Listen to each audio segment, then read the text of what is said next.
Breaking చూస్తున్నాం. ఎగువన కురుస్తున్న వర్షాలతో గోదావరి నది ఉగ్రరూపం దాల్చింది. భద్రాద్రి కొత్తగూడెం జిల్లాలోని చర్ల మండలం వీరాపురం ఇసుక ర్యాంపులో గోదావరి నది మధ్యలో 60 మంది చిక్కుకున్నారు. గోదావరిలో చిక్కుకున్న 60 మందిలో లారీ డ్రైవర్లు, కూలీలు ఉన్నారు. అటు సమాచారం తెలుసుకున్న అధికారులు అక్కడికి చేరుకుని నది మధ్యలో చిక్కుకున్న వారిని పడవల ద్వారా ఒడ్డుకు చేరుస్తున్నారు.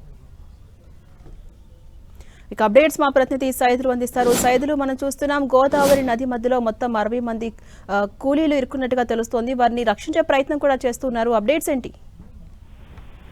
భద్రాద్రి కొత్తగూడెం జిల్లా చర్ల మండలంలోని వీరాపురం ఇసుక ర్యాంపు సంబంధించి గత 2 రోజులు కురుస్తున్నటువంటి భారీ వర్షాలతో గోదావరికి వరద ఉధృతి పెరుగుతుంది. క్రమంగా నిన్నటి నుంచే గోదావరికి వరద ఉధృతి వస్తున్న నేపథ్యంలో వీరాపురం ఇసుక ర్యాంపుకు సంబంధించిన కాంట్రాక్టర్ నిర్లక్ష్యంగా వ్యవహరించాలని కూడా చెప్పుకోవచ్చు. దాదాపుగా 60 మంది లారీ డ్రైవర్లు, అదేవిధంగా కూలీలకు సంబంధించి పెద్ద ఎత్తున కూడా ఇసుక ర్యాంపుల్లోకి పనులకు పంపించడం జరిగింది. అదేవిధంగా లారీలను కూడా ఆ ర్యాంపులో ఉంచి లోడింగ్ చేపిస్తున్న పరిస్థితి అవుతుంది. అయితే వీరంతా నిన్నటి నుంచి గోదావరి వరద ఉధృతి పెరుగుతున్న క్రమంలో పూర్తిగా వారిని సురక్షితమైన ప్రాంతాలకి తరలించాలి, వాహనాలు కూడా తరలించాల్సి ఉంటుంది. కానీ కాంట్రాక్టర్ మాత్రం ర్యాంపులో ఎటువంటి ప్రమాదం జరగదు అని భావించి లారీ డ్రైవర్లను, కూలీలను అందరినీ కూడా ఈ ర్యాంపులోకి పంపించడం జరిగింది. దీంతో ఉదయం నుంచి పెద్ద ఎత్తున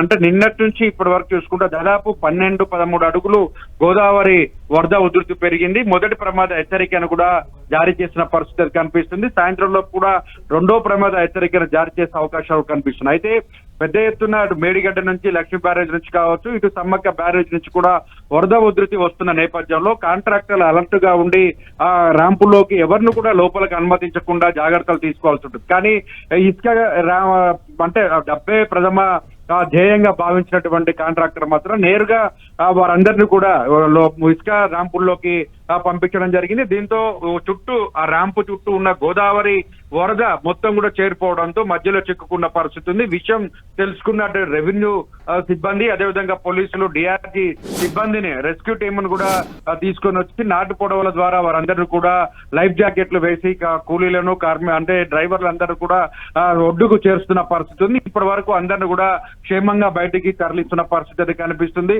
ఓవరాల్ గా ఒక కాంట్రాక్టర్ నిర్లక్ష్య ఫలితంగా 60 మంది కూలీలు, డ్రైవర్ల ప్రాణాలు చాలా రిస్క్ లో పడే పరిస్థితి కూడా నెలకొంది. అయితే అలర్ట్ గా ఉండడంతో ఒక్కసారిగా అటు రెస్క్యూ టీం అందుబాటులో ఉండడంతో చర్ల నుండి వచ్చిన డిఆర్జీఎఫ్ బృందం కావచ్చు, రెస్క్యూ టీం అలర్ట్ గా ఉండి అక్కడ నాటి పొడవల ద్వారా వారందరూ కూడా సురక్షకి తరలిస్తున్న పరిస్థితి, దీని మీద ఆగ్రహం వ్యక్తం చేస్తున్న పరిస్థితి కూడా ఉంది.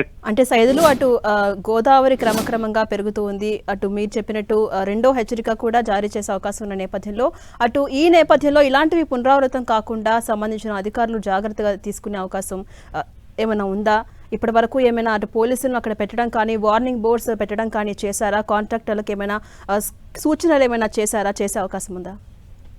అంటే జనరల్ గా ఇప్పటి వరకు చూసుకున్నట్లయితే ఈ ఇష్యూ బయటకి తెలియడంతో బయటికి దాదాపుగా 60 మంది ఇసుక ర్యాంపులో చిక్కుకున్నారు, ప్రాణాలతో భయాందోళనకు గురవుతున్నారని తెలుసుకున్నారు. తర్వాత ఇక్కడ ఉన్నటువంటి రెవెన్యూ కావచ్చు, ఐటీడీఏ అధికారులు కావచ్చు, పోలీస్ కావచ్చు, ఓవరాల్ గా టీఎస్ఎండిసికి సంబంధించినటువంటి వాళ్ళు కావచ్చు, పూర్తిగా అక్కడ ఉన్నటువంటి వారు ఎవరు కూడా గోదావరి పెరుగుతున్న నేపథ్యంలో ర్యాంపుల్లోకి ఎవరు ఉండడానికి వీల్లేదు, అక్కడ వాహనాలను కూడా ఉంచడానికి వీల్లేదు, మొత్తంగా ప్రాణాలందరూ సురక్షితంగా ఉండాలి, లోపలికి వెళ్ళడానికి వీల్లేదని కూడా ఇప్పటికీ ఆదేశాలు జారీ చేశారు. అయితే అలర్ట్ గా ఉండాలని కూడా సీరియస్ గా వార్నింగ్ ఇచ్చిన పరిస్థితి కూడా ఉంది. ఎందుకంటే ఈ ఘటనతో ఒక్కసారిగా 60 మంది ప్రాణాలు కూడా గాల్లో కలిసే అవకాశం ఉన్న నేపథ్యంలో అక్కడే చర్లలోనే డిఆర్జీఎఫ్ బృందాలు ఉండడంతో రిస్క్ పెద్ద ఎత్తున కూడా తప్పిందని కూడా చెప్పుకోవచ్చు. దీంతో ఒక్కసారిగా అన్ని ర్యాంపులకు సంబంధించి గోదావరి పరివాహక ప్రాంతాల్లో ఉన్నటువంటి కాంట్రాక్టర్లందరూ కూడా ఇప్పటికీ ఆదేశాలు జారీ చేసిన పరిస్థితి ఉంది. ఎవరు కూడా గోదావరి వద్ద ఉధృతి తగ్గేంత వరకు ర్యాంపుల్లోకి వెళ్ళడానికి వీల్లేదని కూడా నోటీసులు జారీ చేసేందుకు ఐటీడీ అధికారులు, అదేవిధంగా సబ్ కలెక్టర్, భద్రాద్రి కొత్తగూడెం జిల్లా కలెక్టర్ కూడా అంటే కొత్తగూడెం ఎస్పీ కూడా రోహిత్ రాజ్ కూడా అధికారులకు ఆదేశాలు జారీ చేస్తున్న పరిస్థితి. ఏ ర్యాంపులు ఉన్నాయో ఆ ర్యాంపులు ఉన్నటువంటి వాళ్ళందరూ కూడా అలర్ట్ చేయాలని, ఎవరు కూడా కూలీలు కానీ, లారీ డ్రైవర్లు కానీ అక్కడ ఎటువంటి సిబ్బంది కూడా ఉండడానికి వీల్లేదని కూడా హెచ్చరికలు జారీ చేస్తున్న పరిస్థితి అయితే కనిపిస్తుంది. మొత్తంగా కొద్దిమంది కాంట్రాక్టర్లు మాత్రం నిర్లక్ష్య వైఫల్యం కానీ ఈ ప్రాణాలు గాల్లే కలిసే క్రమంలో అధికారులు అప్రమత్తంగా ఉండడంతో అంతటి రిస్క్ తప్పిందని కూడా మనం చెప్పుకోవచ్చు. Right, thank you Saidulu.